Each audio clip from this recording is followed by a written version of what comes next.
Mathematics में हम लोगों ने लास्ट क्लास में रूल्स ऑफ इंटीग्रेशन डिस्कस किया था और उसमें फर्स्ट रूल ही बस डिस्कस किया था जिसमें हम लोगों ने देखा था कि जो अलजेब्रिक फंक्शन है उसका इंटीग्रेशन किस तरीके से होगा। आज हम लोग trigonometric function, logarithmic function, exponential function, इन सभी का इंटीग्रेशन किस तरीके से होता है वो आज हम लोग डिस्कस करने वाले हैं। ठीक है, तो बच्चों इस लेक्चर को आगे कंटिन्यू करने से पहले मैं चाहूँगा कि आप लोग जो डिफरेंशिएशन है उसको एक बार रिवाइज कर लो, रूल्स ऑफ डिफरेंशिएशन सॉरी, और उसमें भी जो ट्रिग्नोमेट्रिक फंक्शन का जो डिफरेंशिएशन था उसे एक बार रिवाइज करना जरूरी है, तभी जाकर के आज का लेक्चर आपको आसानी से समझ में आएगा। ठीक है बच्चों, तो एक बार आप उसको पहले रिवाइज कर लो, रूल्स ऑफ डिफरेंशिएशन में ट्रिग्नोमेट्रिक फंक्शन का डिफरेंशिएशन, और फिर इस वीडियो को आगे आप लोग कंटिन्यू करें। तो जैसा कि मैंने आपसे बताया था कि integration is the reverse process of differentiation. तो अगर आपको ट्रिग्नोमेट्रिक फंक्शन का डिफरेंशिएशन याद है तो यहाँ पर आपको ट्रिग्नोमेट्रिक फंक्शन का इंटीग्रेशन समझने में काफ़ी मदद मिलने वाला है। ठीक है बच्चों, चलिए शुरू करते हैं।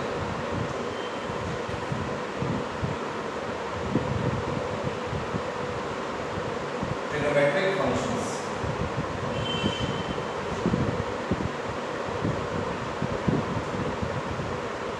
ठीक है, ये रूल नंबर आज हम लोग 2 देखने वाले हैं।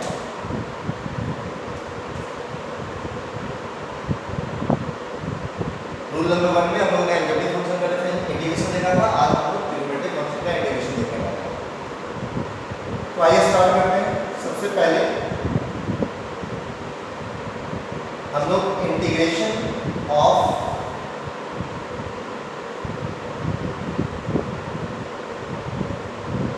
cos theta dot d theta, integration of cos theta with respect to d theta. अब आप याद करो कि cos थीटा किसका डिफरेंशिएशन है। तो अगर आप सही से रिवाइज किए हो तो आपको पता है कि cos थीटा sin थीटा का डिफरेंशिएशन है। तो cos थीटा का इंटीग्रेशन क्या होगा बच्चों? sin theta. और पता है कि ये इंडेफिनिट इंटीग्रेशन है, इसलिए बाद में ऐड करना पड़ेगा c। आप देखो, मैं जो आपसे रिवाइज करने के लिए कह रहा हूँ वो कुछ ऐसा है कि इस तरीके से differentiation of sin theta with respect to d theta equals to cos theta. तो बच्चों अगर sin थीटा को डिफरेंशिएट करते हैं तो cos थीटा मिलता है। अब अगर cos थीटा को इंटीग्रेट करेंगे तो क्या मिलेगा? sin theta. ठीक है बच्चों, यही याद करना है आपको। नेक्स्ट मैं आपको बता रहा हूँ integration of sin theta dot d theta. अब आप याद करो कि sin थीटा किसका डिफरेंशिएशन है। तो अगर आपने सही से रिवीजन किया है तो आपको याद है कि differentiation of cos theta is minus of sin theta. और मुझे यहाँ पे इंटीग्रेट किसे करना है? sin थीटा को। यहाँ पे क्या माइनस sin थीटा है, तो आप एक काम करो, ये माइनस साइन को इधर दे दो। आप क्या लिख सकते हो अगर माइनस साइन को इधर डालो? तो minus of differentiation of minus of cos theta with respect to d theta equals to sin theta. ज्यादा अंतर नहीं है, बस माइनस साइन को हमने लेफ्ट हैंड साइड ले आया है। तो sin थीटा का इंटीग्रेशन क्या होना चाहिए बच्चों? Minus of cos theta plus c। cos theta का डिफरेंशिएशन माइनस sin थीटा, तो sin थीटा का इंटीग्रेशन माइनस cos थीटा, ये याद रखना है। नेक्स्ट हम लोगों ने पढ़ा था sin cos पर tan थीटा का डिफरेंशिएशन। तो बच्चों tan थीटा का डिफरेंशिएशन क्या है? sec square theta. तो हम लोग इंटीग्रेशन देखेंगे sec square theta dot d theta. इसका इंटीग्रेशन हो जाएगा बच्चों tan थीटा प्लस c। ठीक है, क्योंकि differentiation of tan theta is sec square theta, reverse process है, इसलिए sec स्क्वायर थीटा का इंटीग्रेशन tan थीटा। नेक्स्ट हम लोग cot थीटा का डिफरेंशिएशन पढ़े थे। इंटीग्रेशन ऑफ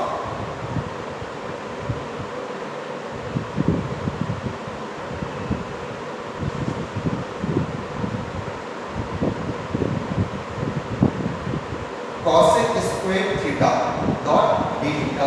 अब याद करो cosec स्क्वायर थीटा किसका डिफरेंशिएशन है? तो cot थीटा का है। Differentiation of cot theta with respect to d theta equals to minus of cosec square theta. बच्चों cot थीटा का differentiation minus cosec square theta है, तो इसलिए cosec स्क्वायर थीटा का integration minus of cot theta होगा plus c। ये इतना clear है बच्चों? तो आपको इंटीग्रेशन का हेल्प मिलेगा डिफरेंशिएशन के रूल से। तो अगर आपको डिफरेंशिएशन का रूल याद है तो आपको इंटीग्रेशन का रूल ऑटोमेटिकली याद हो जाना चाहिए।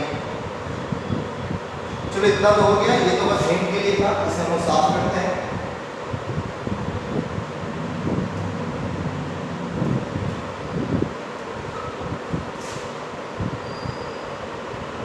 Next sine cos tan cot, इसके डिफरेंशिएशन का हम लोग पढ़े थे सेक थीटा का डिफरेंशिएशन। तो सेक थीटा का डिफरेंशिएशन क्या है बच्चों? Sec theta into tan theta. तो अब हम लोग इंटीग्रेशन पढ़ेंगे, integration of sec theta into tan theta dot d theta. इसका इंटीग्रेशन क्या हो जाएगा बच्चों? Sec theta plus c. Next हम लोग पढ़ेंगे cosec theta into cot theta का इंटीग्रेशन। तो बच्चों cosec theta into cot theta इसका डिफरेंशिएशन है, तो ये है बच्चों माइनस ऑफ cosec थीटा। तो माइनस ऑफ cosec थीटा का differentiation cosec theta into cot theta, तो cosec theta into cot theta का integration minus of cosec theta plus c। तो ये आ बच्चों आपको ट्रिग्नोमेट्रिक फंक्शन का इंटीग्रेशन। आपको इतना ही याद करना है, इतना ही आप लोगों को ध्यान रखना है, क्योंकि फिजिक्स में बहुत ज़्यादा कॉम्प्लेक्स इंटीग्रेशन आपसे नहीं एक्सपेक्ट किया जाता है। मैथ्स में जब आप लोग कैलकुलस पढ़ोगे तो और भी कॉम्प्लेक्स ट्रिग्नोमेट्रिक फंक्शंस आएंगे, तो मैथ्स में ज़रूरत पड़ेगा, फिजिक्स में इतना ज़्यादा ज़रूरत नहीं है। तो जितना मैंने बताया है उतने से डेफिनेटली काम चल जाता है। कुछ और रूल्स हैं, मैं वो भी अभी डिस्कस करूंगा ट्रिग्नोमेट्रिक फंक्शन में, और उसके बाद ट्रिग्नोमेट्रिक फंक्शन का इंटीग्रेशन आपका खत्म हो जाता है बच्चों। तो चलो इतना याद रखो, integration of cos theta sin theta, integration of sin theta minus cos theta, integration of sec square theta tan theta, integration of cosec square theta minus cot theta, integration of sec theta into tan theta sec theta, integration of cosec theta into cot theta minus cosec theta. ठीक है, अब यहाँ पर जो theta दे रहा है x रखता है तो उससे कोई फर्क नहीं पड़ता है। ठीक है, तो ये जो है आपका पार्ट ए है। अब इसी में पार्ट बी क्या होगा वो देख लो। इसमें पार्ट बी में जो पहला है आपका क्या है? Integration of cos theta. तो cos, अभी हम लोग इसमें cos थीटा में जो फंक्शन है थीटा, इसको थोड़ा सा एक्सपेंड करने वाला है। तो हम लोग लिखेंगे cos ax plus b dot dx। Variable क्या बच्चों यहाँ पे x, यहाँ पे हम लोगों ने क्या किया था? थीटा। आप चाहो तो यहाँ भी थीटा ले सकते हो, कोई दिक्कत नहीं है, आप इस तरीके से भी लिख सकते हो। तो वेरिएबल क्या होगा ये बहुत ज़्यादा फर्क नहीं पड़ता है, फंक्शन कैसा है वो ज़्यादा इंपॉर्टेंट है। तो हम लोग cos a theta plus b dot d theta लिखें या cos ax plus b dot dx लिखें, ज़्यादा अंतर नहीं है, बस वेरिएबल के रिप्रेजेंटेशन में अंतर है, बाकी सब कुछ सेम।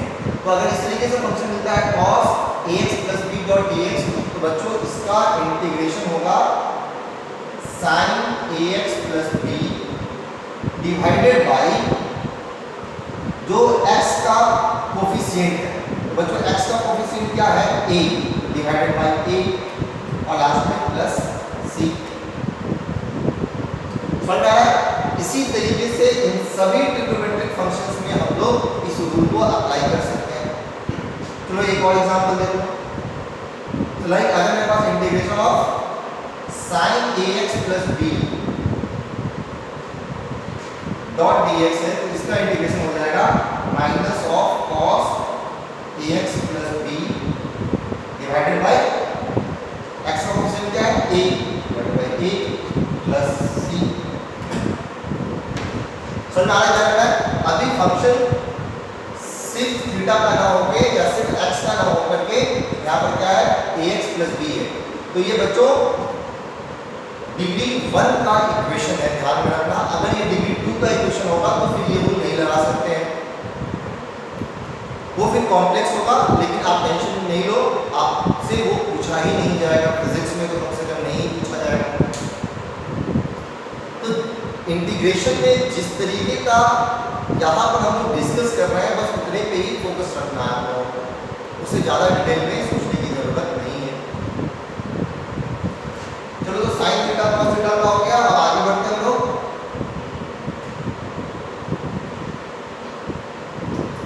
सेक स्क्वायर थीटा है आपका थर्ड में। तो आगे मेरे पास इक्वेशन है integration of sec square ax plus b dot dx। इसका इंटीग्रेशन हो जाएगा बच्चों, सेक स्क्वायर का tan है तो यहाँ पे लिखेंगे tan ax plus b divided by x का coefficient a divided by a plus c। तो बस आपको ये ध्यान रखना है, इक्वेशन में आपके पास ax प्लस b आएगा तो डिवाइडेड बाय a करना है। फोर्थ नंबर में क्या है, integration of cosec square theta. यहाँ पे इक्वेशन क्या होगा, integration of cosec square ax plus b dot dx। बच्चों cosec स्क्वायर का इंटीग्रेशन क्या है, minus of cot ax plus b divided by क्या करना होगा बच्चों, x का coefficient a plus c।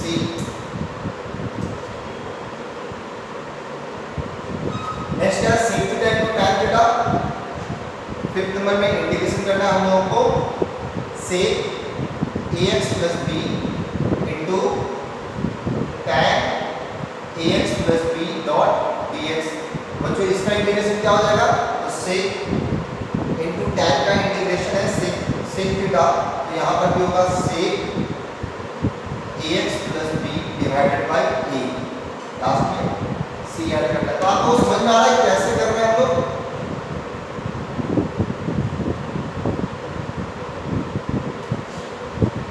Six number में integration of cosec into cot है, integration of cosec ax plus b into cot ax plus b dot dx।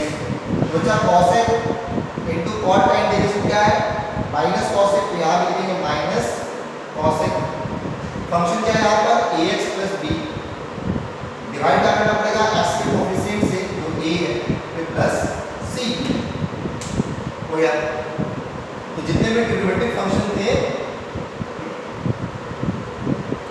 उन सभी का इंटीग्रेशन हम लोगों ने देख लिया है।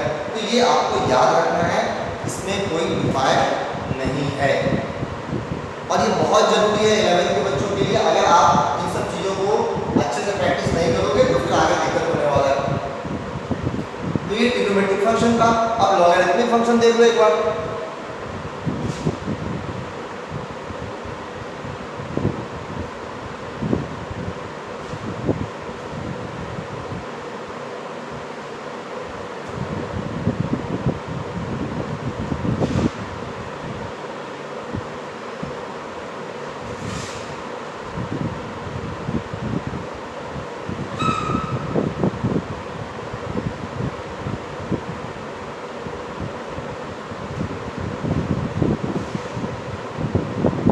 रूल नंबर 2 के बाद रूल नंबर 3 क्या देखने वाला हम लोग, लॉगरिथमिक।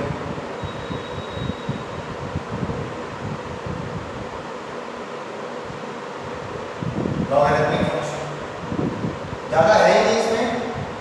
इंटीग्रेशन अगर आपको ln x का करना है तो ये होगा 1 अपॉन x प्लस c। अब इसी में ये इसका a पार्ट है, b पार्ट अगर देखना चाहो तो होगा integration of ln ax plus b। एक मिनट रुक जाओ, यहाँ पे गड़बड़ है, उल्टा कर दिया हमने। Differentiation of ln x 1/x होता है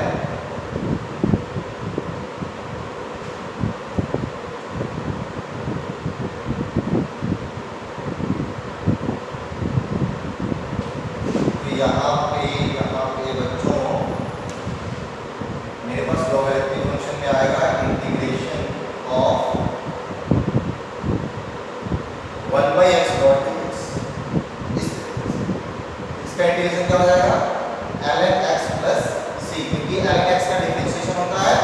1/x differentiation of ln x और dx इक्वल टू 1/x।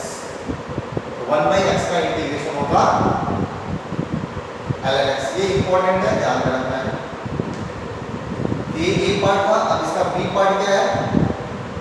अगर आपके पास इक्वेशन है 1/ax + b डॉट dx, इसका इंटीग्रेशन हो जाएगा ln ax + b upon e + c। तो ये लॉगरिथमिक फंक्शन का इंटीग्रेशन है। नेक्स्ट हम लोग एक्सपोनेंशियल फंक्शन का इंटीग्रेशन देखेंगे। रूल नंबर 3 में, सॉरी रूल नंबर 4 में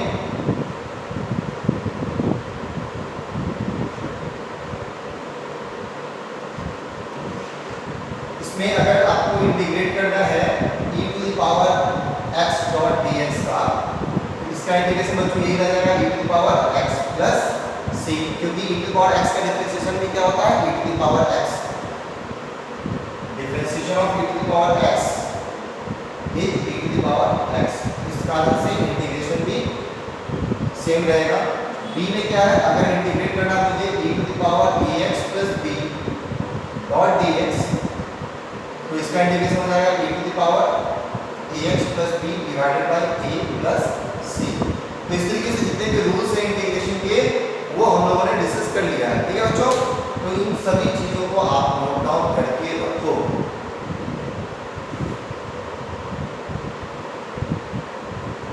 रूल ऑफ इंटीग्रेशन यहाँ पे आपका ओवर हो गया है। बेसिक मैथमेटिक्स जो हम लोगों को फिजिक्स में पढ़ना है उसमें डिटेल और ज्यादा आप लोगों को मैथ्स में कैलकुलस में पढ़ना है।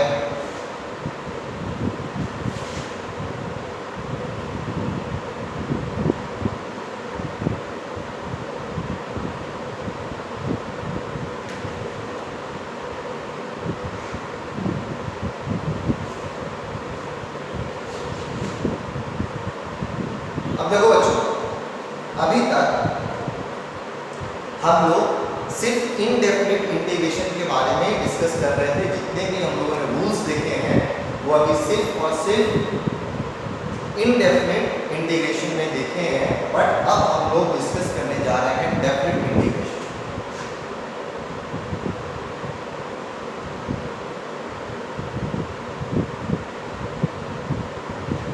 तो आपको मालूम होगा कि डेफिनिट इंटीग्रेशन में क्या है।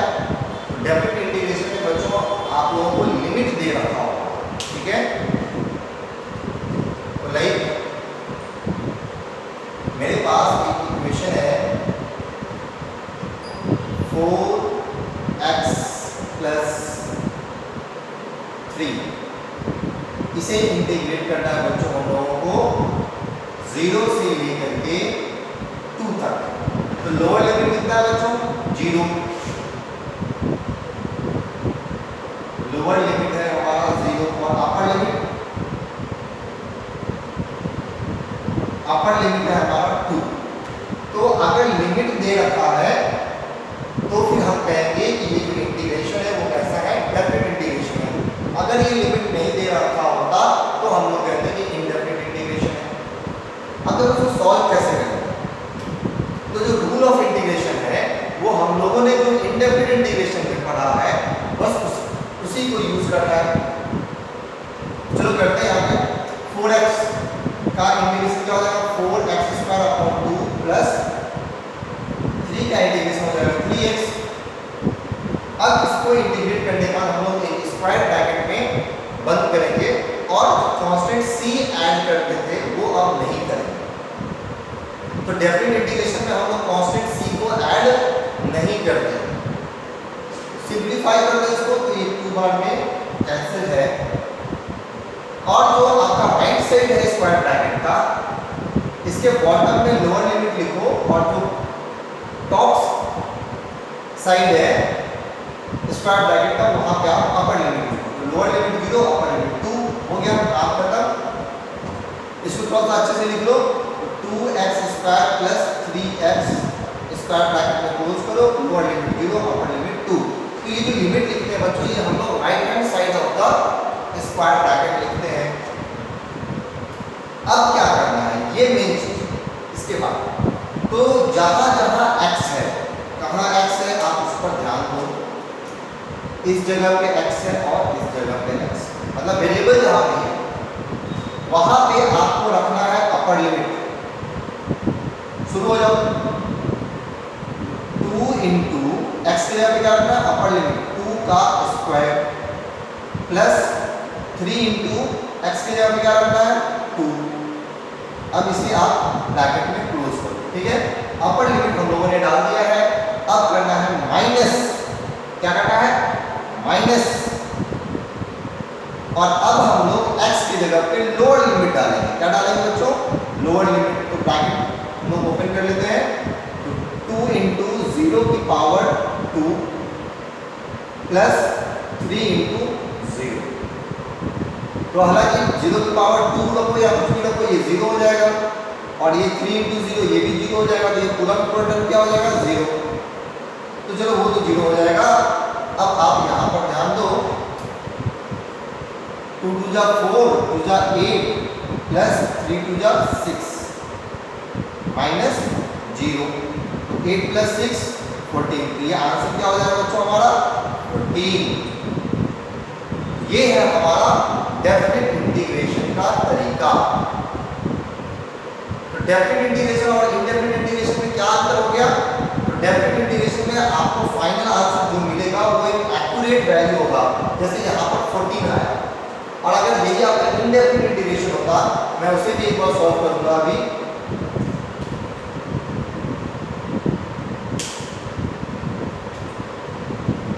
सेम क्वेश्चन है आपका, इंटीग्रेशन है 4x प्लस 3 डॉट dx। बच्चों यहाँ पर हम लोगों ने लिमिट नहीं दिया है, लिमिट नहीं दिया तो ये किस तरीके का इंटीग्रेशन हो गया इनडेफिनिट।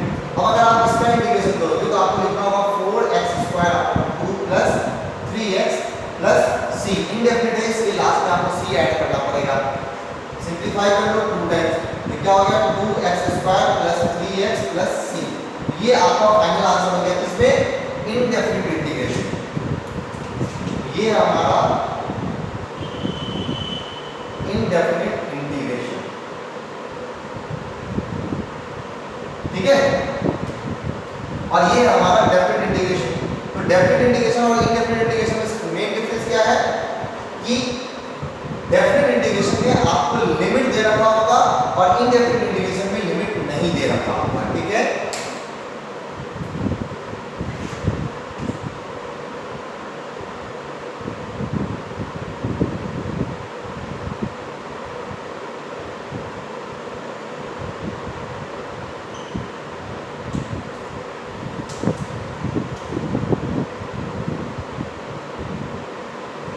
लिमिट्स आर गिवन और इसमें लिमिट्स आर नॉट गिवन,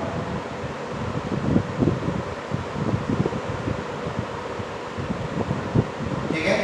दूसरा पॉइंट क्या है इसमें डिफरेंस में कि इसका जो फाइनल आंसर है वो एक एक्यूरेट वैल्यू है। फाइनल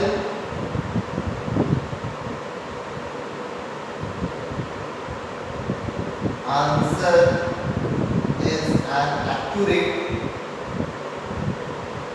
value, बट इसमें फाइनल आंसर को एक एक्यूरेट वैल्यू नहीं है। ये क्या है अपने आप में एक फंक्शन ही है।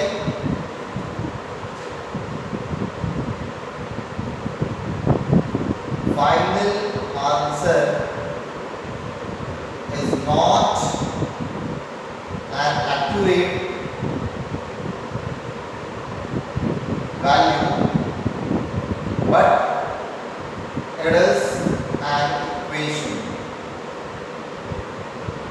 ठीक है। और इसी को हम लोग बोलते हैं फैमिली ऑफ इक्वेशन। क्या बोलते हैं बच्चों family of equation and known as family of equation.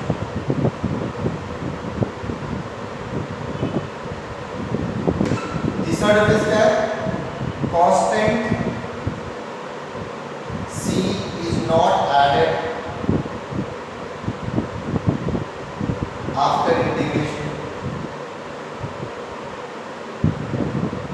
और इसमें ऐड करना पड़ता है आपको।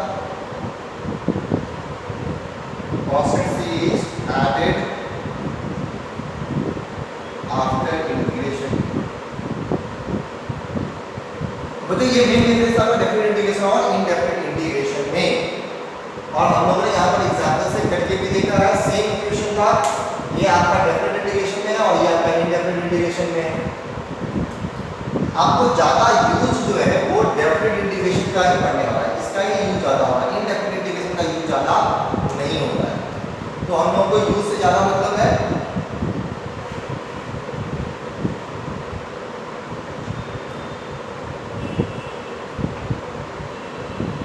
मैं आपको एक बात बता दूं कि फिजिक्स में जो इंटीग्रेशन है, डिफरेंशिएशन है, इससे डायरेक्ट क्वेश्चन नहीं पूछे जाते, बट बिना इसके आप लोग फिजिक्स का कोई भी अच्छा क्वेश्चन कर भी नहीं सकते। तो ये सब बेसिक है, टूल है फिजिक्स के न्यूमेरिकल्स को करने के लिए। तो अगर आप चाहते हैं कि फिजिक्स का न्यूमेरिकल आपसे बने तो ये सब टॉपिक आपका सही होना चाहिए। अगर ये सब टॉपिक आपका कमजोर रह जाता है तो आप फिजिक्स को बस थ्योरेटिकल ही पढ़ पाओगे, आप प्रैक्टिकल नहीं समझ पाओगे, आप उसका एप्लीकेशन नहीं कर पाओगे, न्यूमेरिकल्स बनने का तो फिर सवाल ही नहीं है।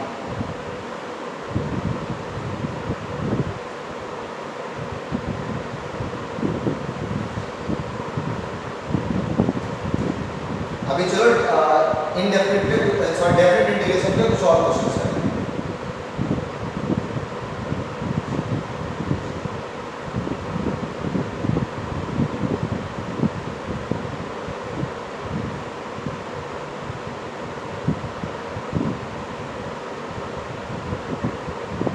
लोअर लिमिट 1 अपर लिमिट 2 से इंटीग्रेट करना। शुरू करें। 12x का इंटीग्रेशन हो जाएगा 12x की power 4 divided by 4 plus 4x की पावर 2 बाय 2 हो गया। c को ऐड करना नहीं है। लोअर लिमिट 1 अपर लिमिट 2 4 3 या 12 2 2 या 4 तो हम लोग लिखेंगे इसे 3x की power 4 plus 2x square lower limit 1 upper limit 2। अब क्या करना है, x की जगह पे आपको ये दोनों जो x है यहाँ पे आपको रखना है अपर लिमिट 3 इंटू 2 की पावर 4 प्लस 2 इंटू 2 की पावर 2 ब्रैकेट क्लोज माइनस करना है 3 इंटू अब लोअर लिमिट डालो, अपर लिमिट का काम पता, लोअर लिमिट कितना मेरा 1 तो 3 इंटू 1 की पावर 4 प्लस 2 इंटू 1 की पावर 2 ब्रैकेट क्लोज। 2 की पावर 4 कितना हो जाएगा 16, ठीक है 4 हो जाएगा प्लस 16, ठीक है 16 और 16 इंटू 3 कितना हो जाएगा 48